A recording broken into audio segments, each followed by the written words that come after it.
If you guys need coins for the new Fut birthday promo, make sure you check out MMOXP.com. Their link is down in the description. They're very fast, they're very cheap, they're very reliable, and if you use my code Rema, you can get yourself a nice 5% discount.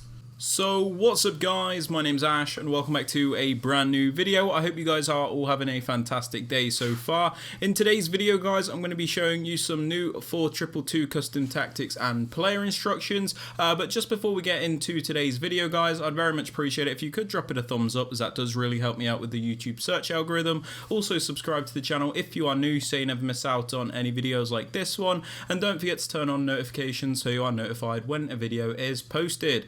And with all that aside guys, let's get right into today's video. Okay guys, so starting off with the custom tactics. For the defensive style, I like to have this on balance. This is because it gives you the greatest control over your defense, where you're able to press when you need to press and you're also able to drop off and be more conservative when you need to be. Balanced is definitely the best, especially against those higher opponents. The reason for this is it just gives you better control and better balance. I don't really suggest using pressure tactics all that much.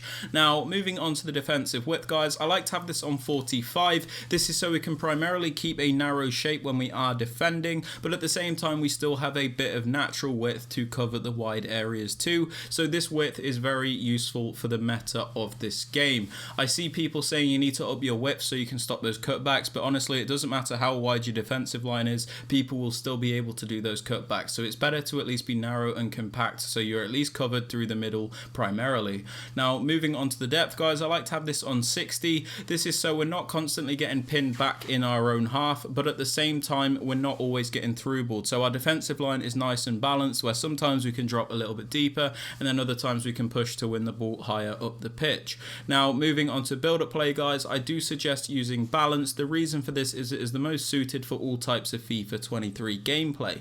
Now there are so many different types of gameplay you might experience, whether it's fast gameplay, slow gameplay, laggy gameplay, whatever. Balanced is the most suited for all of them. Now something like fast build up is very good when the gameplay is quick, but it very rarely is, so it's better to use balance and get accustomed to that, because that is what you're going to have to be dealing with a lot of the time. Now moving on to chance creation guys, I do suggest using direct passing. This is because it will make your attackers push up against the defense, allowing you to do those very overpowered isolation plays. It also means your attackers will make the movement so the extra pass is available when you're in the penalty box, meaning you can guarantee goals. This is not always present in other types of styles. You can also get the best movement out of your plays with direct passing. Now some people don't like direct passing, and for those people I do suggest using forward runs, because this is the next best thing in my opinion. Your players will push a lot deeper into your opponent's half, but you can risk getting counter-attacked if you lose the ball. Now moving on to the attacking width guys, I have this on 48 because the 4222 is obviously a narrow formation still, so we don't want to have the width too high, but at the same time I don't like lowering the width too much, otherwise it feels like our players are sat on top of each other. So 48 width is doing me just fine. Now moving on to players in box guys, I like to have this on 6. The reason for this is we can commit some players into the box, but we don't overcommit our entire team to the point where we get counter-attacked, so it is a nice balance. As for corners and free kicks, I have these both on 1 because there is a corner kick routine that I use which requires me to have these both on 1. There is a link to that in the top right hand corner of the screen. Now for the players you want to use guys, in the two striker positions, I suggest you go for a bit of a balance between the two, where you have somebody who is a clinical finisher on one side and then somebody who is a bit more creative on the other side. So we have like a creative finisher dynamic. This just makes your attack a little less unpredictable and it allows you to switch it up and be more varied in your approach. If you have just two finishers, for example, with no technical ability, you might be forced into always playing those through balls and you're not really able to build up the play very well. But if you have like a creative player, sometimes you're able to get them more involved in the build-up and you seem to make a lot more attacks as a result. So that's just something I suggest, but you guys don't have to do that if you don't want to. Now moving on to the cams guys, you're going to want to use nice technical players, players with pace, players with decent skill moves, players that are able to be agile, players that are good at passing, shooting, basically doing a bit of everything in that attack. You're not going to want to use slow clunky players in these positions or you might struggle quite a lot.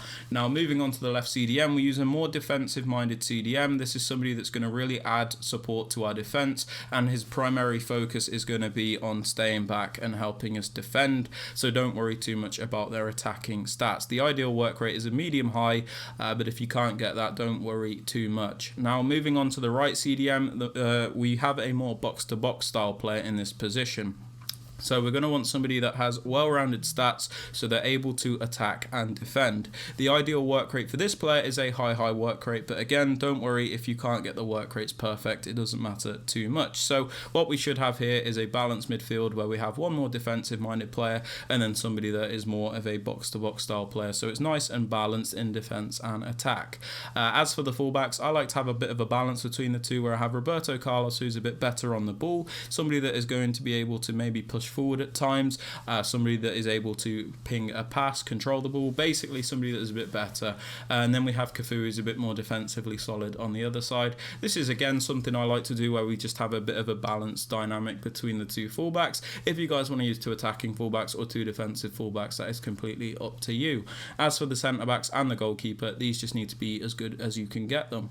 Now, moving on to the player instructions, guys. On both the strikers, we have them on stay central. This is because we always want them to be in those central areas. We don't need these players drifting off to the wide areas, as we already have cams there to cover those positions. It's important that they stay central, otherwise they are out of position and not really contributing much. I also have them on mixed attack because I feel like it is much better for build-up play. If you have them on getting behind, it makes you very one-dimensional, and I really don't like that. So I think mixed attack is better, but if you want to use getting behind on your strikers, that is also fine. Now, moving on to the cams, guys, I have them on comeback on defense and get into the box for cross. The reason we have them on comeback on defense is because it makes them sit in a better defensive position when we don't have the ball. It's not necessarily to park the bus, it's just so they're in a more natural position. So if we do win the ball back, they're closer to the rest of the team and it is easier to build up the play as a result. We also have them both on get into the box for cross. The reason for this is it makes them make those transitional runs into the penalty area when the ball is in the penalty box. Otherwise, if you have them on balanced crossing runs, they're very static and they don't really move too much and they don't really get involved. So get into the box cross, super important in my opinion. Now for both the CDMs, I know they're different types of players. I just have them both on cover center and I leave them on default settings. The reason I do this is because I kind of let my work rates carry the player to do what they're supposed to do. So for example, Jorginho is a medium high player. So although I have him on balanced attack, he's already going to be primarily focused on his defensive game and not too bothered about his tack. Pogba is a high medium, so on the balanced attack instruction, he's going to be a bit more attacking minded than defensive minded. So you can see how I let my work rates carry them a little bit. That being said, if your work rates aren't perfect and you want one to stay back, you can just put them on that. It doesn't matter all that much. We also have them on cover center, so they are covering those central areas. Now, moving on to both the fullbacks, I have them on stay back while attacking and overlap. We have them on stay back while attacking because we want us to be as defensively sound as possible, so we just keep these fullbacks back. We also have them on overlap because let's say I do trigger a run forward with them, I want them to make those overlapping runs to add extra width to the attack. So yeah, there's not too much to say there. As for the centre backs and the goalkeeper, we just leave them on default settings. But yeah guys, they're my custom tactics and player instructions for the 4-2-2. If you guys have enjoyed or found these useful, I'd very much appreciate it if you could drop it a thumbs up. Subscribe to the channel if you are new so you never miss out on any videos like this one, and don't forget to turn on notifications so you are notified when a video is posted. And with all that, sorry guys, I hope you have a fantastic rest of your day and I'll catch you all later. Peace.